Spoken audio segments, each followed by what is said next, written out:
these big gusts? Should we be outside operating heavy machinery? No, not at all.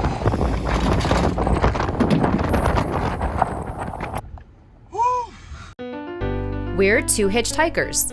We met while hiking Mount Baldy with mutual friends, wasted no time, got engaged on a frozen alpine lake, got hitched, and have been adventuring together since. We're embarking on a new adventure of living big in a tiny home. Let's see how this goes. Adventure awaits.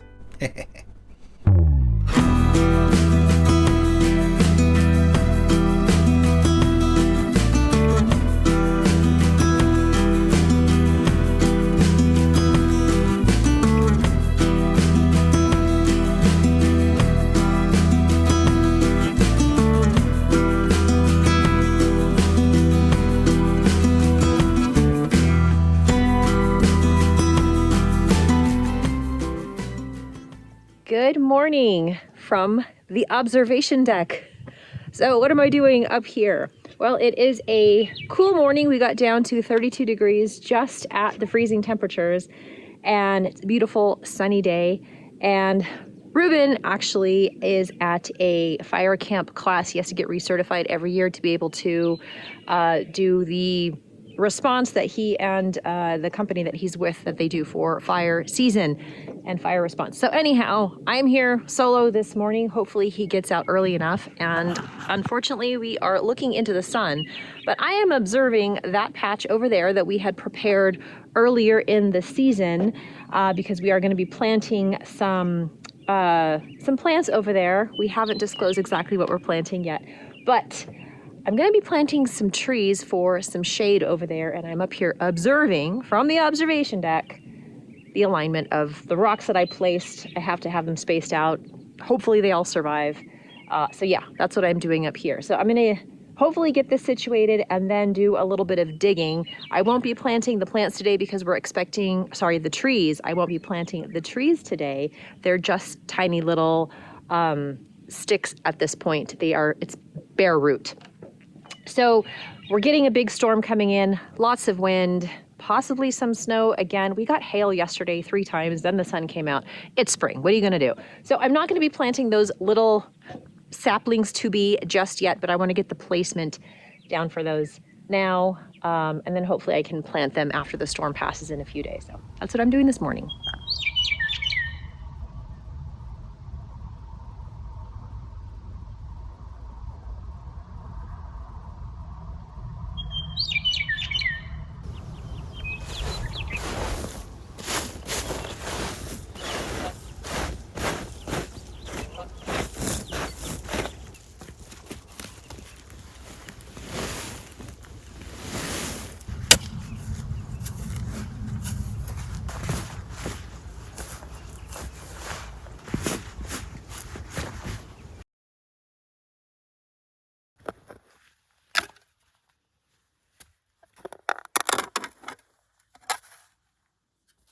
All right, here we are.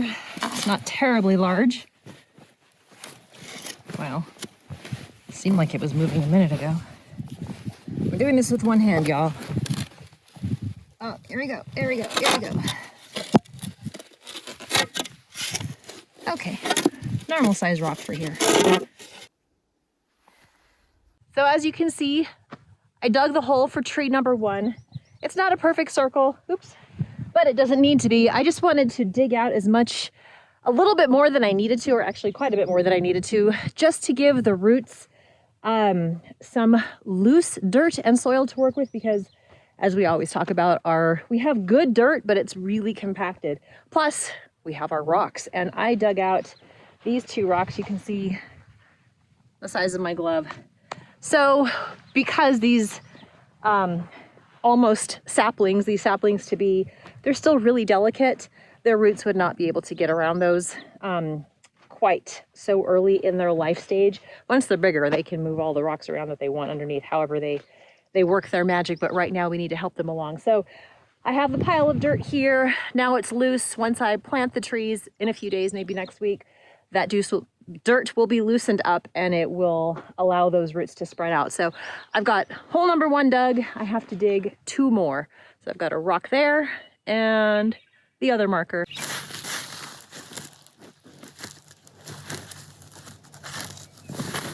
And these pins have been working out really great so far. Tomorrow we're expecting 60 mile an hour gusts again, so I don't want to speak too soon, but so far so good.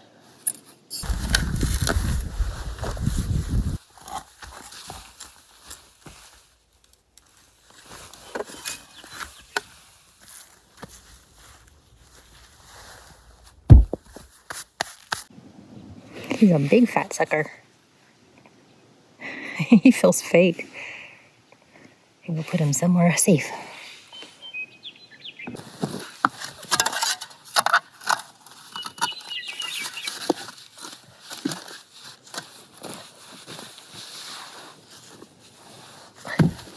I feel like I picked the spots where the rocks were just directly down the center of the hole that I wanted. At any rate, they're out. I have all 3 holes dug.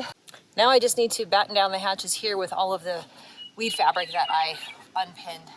I'll use the rocks.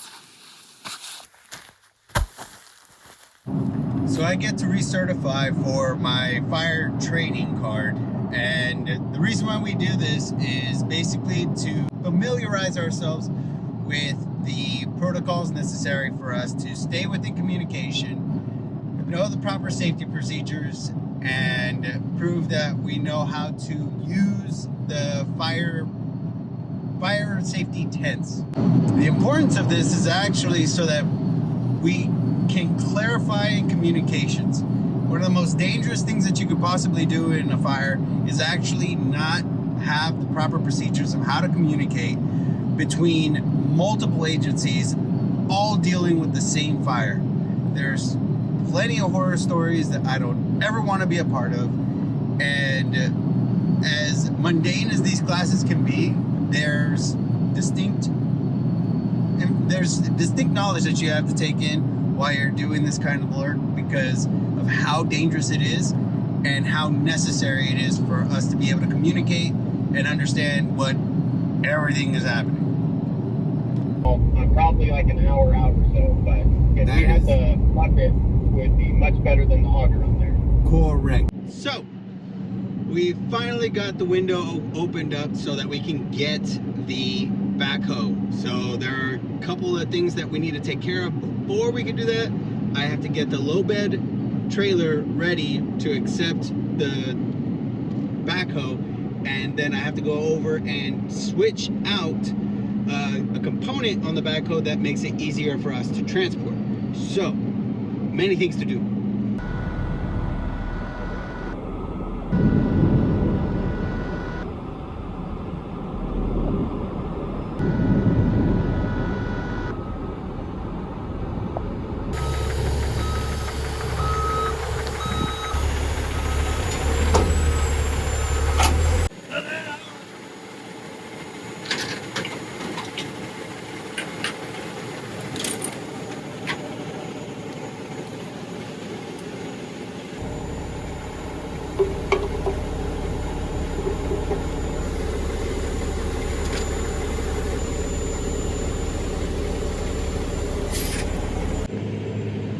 Alright, so we're hooked up to the trailer. I am going through the inspections right now so that we can actually safely go down the road, and we have the chains necessary to do the job and get the backhoe to the property. Let's go.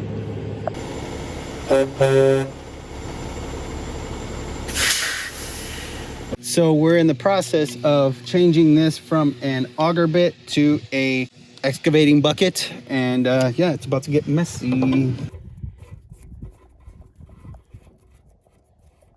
I'm just glad that this was not under pressure. I know it was under pressure, was not under pressure, but if I was not familiar with this machine, then you can run the risk of like getting hit in the face and getting hurt. Okay, nice and tight there.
first is to level this off because this is where we are going to be putting the chicken coop.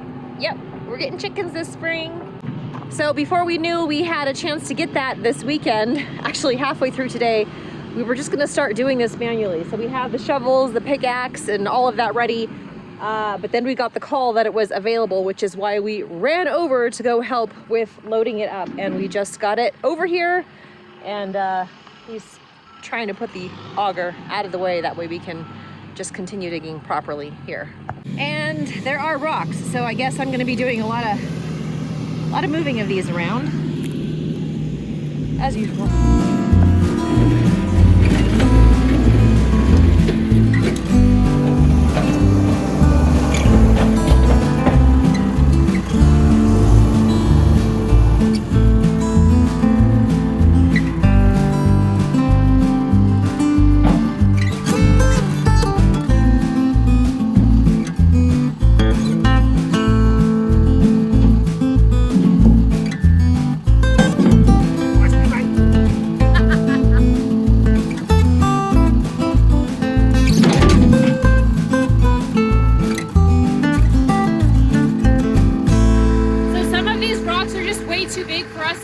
And move to the new location, so we just want to get them out of the way.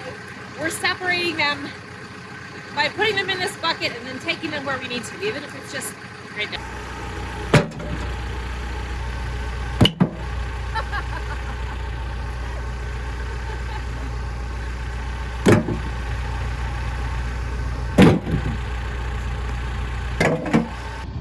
The scorpion's like, where do I go? What do I do? He's freaking out. There you go. Okay. Stay there. You'll be chicken food later.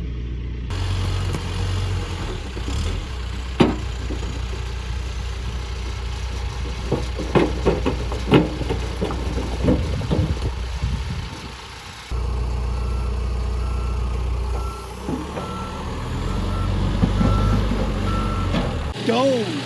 That is not lava rock. Told you it was heavy. I tried. Oh.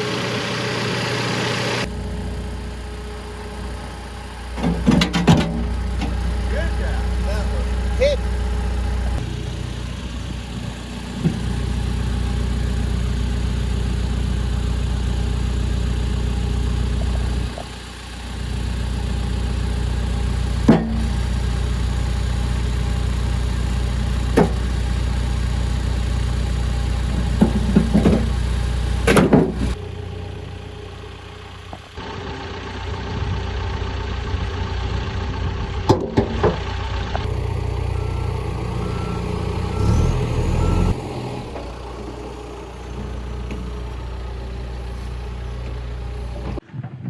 This is so much better than doing this by hand, especially with all of these rocks, my goodness. Okay, so he is taking the third load of giant rocks over to Marmot Mountain right now. And then we are going to utilize the claw to kind of get in here and isolate some of the big boulders that are still in there.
All right, so it's been a long day of work. We got the backhoe back on the property and we're making a lot of progress.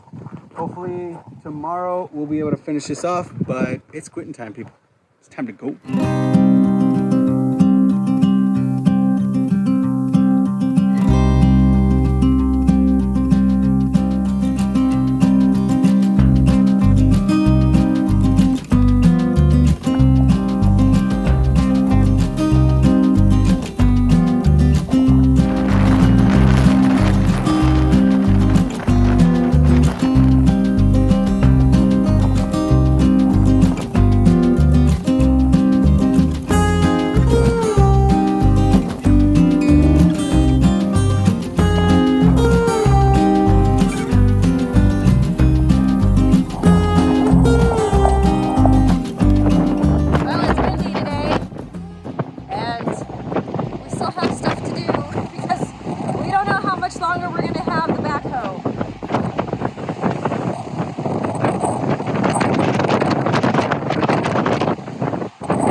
Are we sure we're gonna go dig some more with the backhoe?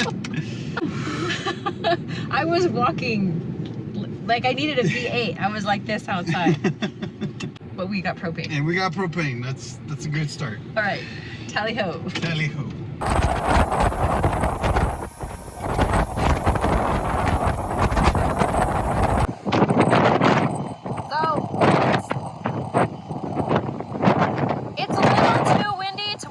Safely with the backhoe. I don't think we're gonna get much else done today.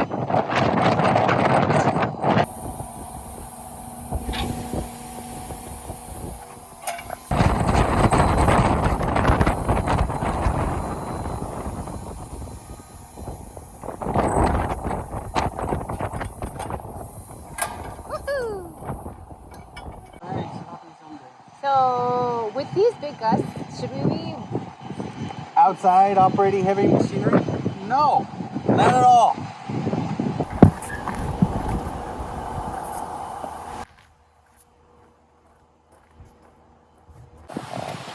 Are you sure that's diesel and not unleaded? Yes, I'm very sure.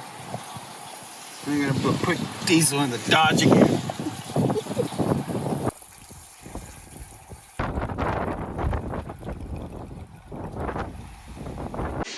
So, we are not going to continue digging today. At all. It's a bit much. So we're hitting pause right at the moment. If the wind gusts die down, maybe we'll go back out, but it's not looking good. So for right now, Ruben has research to do on the internet, and I have fat to render. Well, the good news is it's spring. And the other good news is we have the backhoe, at least for a few days. The bad news is it's spring, so we have no idea what the weather will be like from 1 hour to the next. But family, that's how it goes. So that wraps up this week's update. Progress is not as fast as we'd like it to be, but it is progress nonetheless. Ruben is hoping to work some more normal hours this week, that way he can get home and possibly work on leveling out that pad behind us with the daylight hours that we do have left outside of his normal work hours. But as always, we shall see.